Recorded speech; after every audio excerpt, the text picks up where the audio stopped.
तो निधी कसा झाला असेल तो.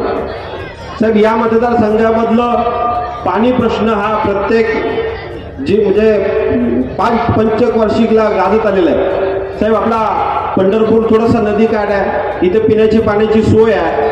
नदी असल्यामुळं, चंद्रभागा असल्यामुळं, विठ्ठलाची कृपा असल्यामुळं थोडंसं पाण्याचं इथं थोडंसं कमी आहे.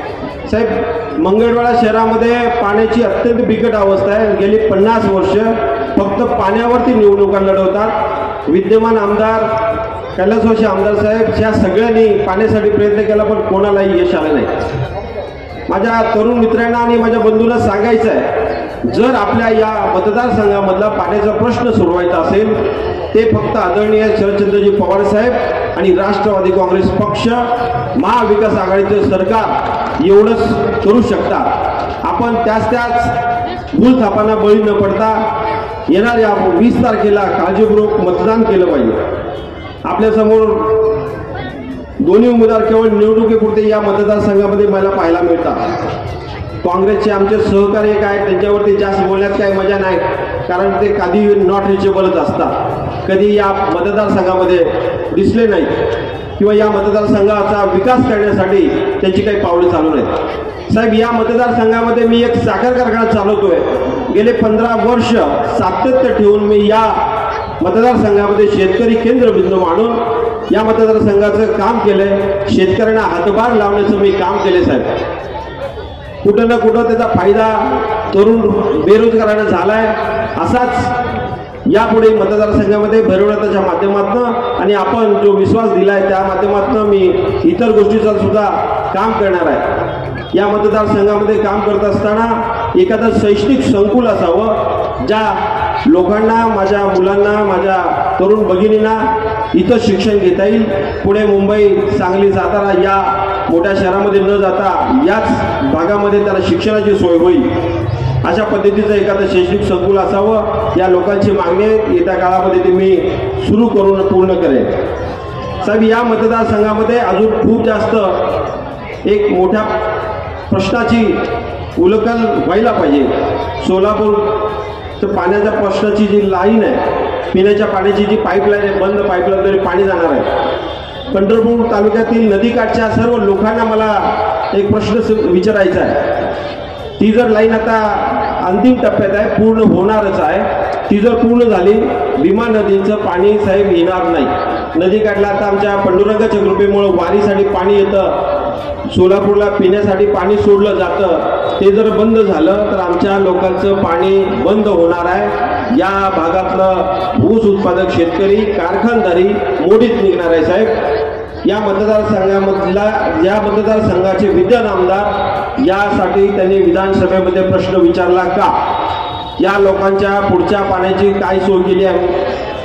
मंगळवेढा तालुका जसा पाण्यापासून वंचित आहे, सोलापूरचं जे आता दिसणारं वैभव आहे, या सोलापूर जिल्ह्यातली कारखानदारी, नदीकाठच्या लोकांच्या वरती अवलंबून असणारी कारखानदारी येत्या भविष्य काळामध्ये नष्ट होणार आहे. साहेब, याविषयी विद्यमान आमदार साहेबांनी कुठलेही त्याचा पाठपुरवठा केला नाही. तो आपण करणार आहे. मित्रांनो, याची आपण नोंद घ्यावी. पंढरपूरला कोट्यावधी रुपयाचा निधी येतो, त्याचा वापर नीट होत नाही. पंढरपूर हे शहर पातळीवरती आपल्या ओळखलं जायला पाहिजे होतं. त्याची ओळख धार्मिक पर्यटन स्थळ अशा पद्धतीने व्हायला पाहिजे. त्याच्यासाठी आपला या मतदारसंघामधून निवडून गेल्यानंतर 100% प्रयत्न करणार आहे. तसेच चंद्रभागा नदीचा जुना दगडी पूल ते विष्णुपद बंधारा हा 12 महिने जर पाणी भरून त्याचं नियोजन केलं तर माझे स्थानिक कोळी बांधवाच्या ओढ्या चालतील, त्याचा व्यवसाय करता येईल. त्याच्यावरती त्यांचं जे पोटपाणी येतं, जे विठ्ठलाच्या दर्शनासाठी येणारे भाविक नदीकाठला जातात, त्यांच्यासाठी सुद्धा एक अशा पद्धतीचं काम झालं तर एक सहकार्य होईल. साहेब, पंढरपुरात अनेक मूर्ती कलाकार आहेत, त्यांना स्वतंत्र जागा उपलब्ध करून देण्याची गरज आहे. वस्ती वाढतीये, गल्लीत त्यांचा लोकांना त्रास होतो.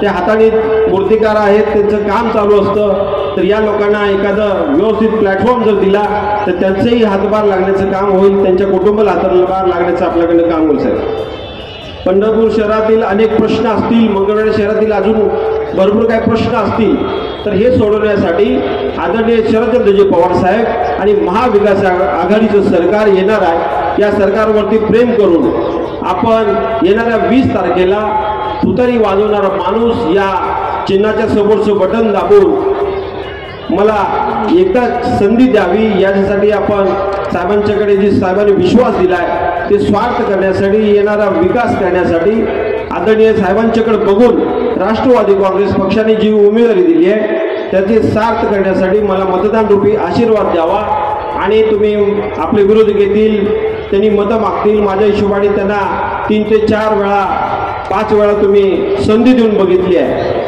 या मतदारसंघामधले आमचे नेते परिचारक मालक यांनी निवडणुकीला उभं राहणार अशी घोषणा केली, 2 महिने मतदारसंघामध्ये फिरून आले, पण ज्यांच्यामुळे निवडून आले त्याच आमदारांनी त्यांना गप्प बसण्यासाठी पक्षांतर्गत कारवाई करून ज्या पद्धतीचं काम केलं ते आपण सर्व जनतेसमोर आहे।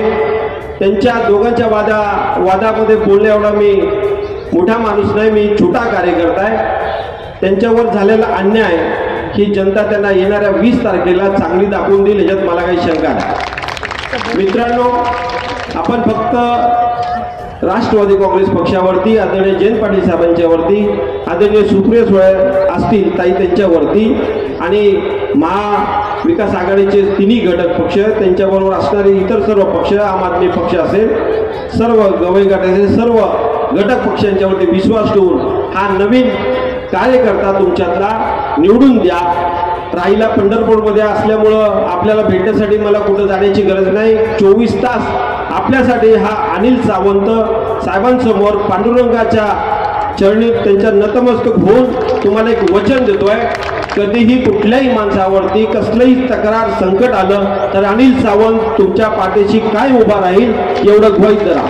येणाऱ्या भविष्य काळामध्ये तुम्हाला कोणी काही सांगेल, आदरणीय साहेबांची उमेदवारी आणि जयंत पाटील साहेबांनी डोक्यावर हात ठेवल्यानंतर पुढच्या माणसाचा करेक्ट कार्यक्रम होत असतो, साहेब त्यांच्या भाषणातून दाखवून देतील।